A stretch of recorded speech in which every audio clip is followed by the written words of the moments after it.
हमको पता है जिस डीजे के माध्यम से हमारी आवाज को आप सुन रहे हैं, यह भाई निहाल हाईटेक डीजे। मैं इनका अनाउंसमेंट इसलिए कर रहा हूँ कि भाई जितनी बड़ी इनकी डीजे है उतना बड़ा इनका दिल है।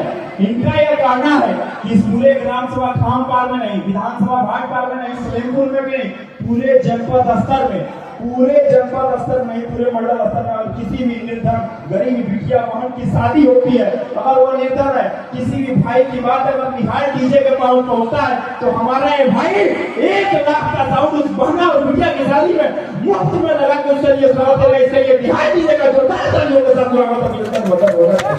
क्योंकि भाई हमारा हर दिन अजीज है। पानी बार इस कार्यक्रम को करने के लिए ग्राम सभा खाम का दबाव भर्ती पर इसका अर्पण हुआ है और साथ में काफा बनाया है हमारी बेटियों और बहनों के लिए। तो ऐसे डीजे वाले भाई का निहाल का आप दिन दुना रात चौगुना बड़ा निःशुल्क है। बहुत बड़ी की शादी में गरीब अंडर है, समझता है निःशुल्क है इसका डीजे। इस भाई को मैं दिल से सैल्यूट करता हूँ, सलाम करता हूँ और माता रानी से दुआ करता हूँ कि भाई का डीजे हमारे जनपद मंडल में नहीं बल्कि पूरे देश में इसका डीजे 1 नंबर, क्योंकि इसके विचार को मैं सलाम करता हूँ। आप लोगों के सामने बस उन्हीं क्षणों में रह श्री जी की झांकी प्रस्तुत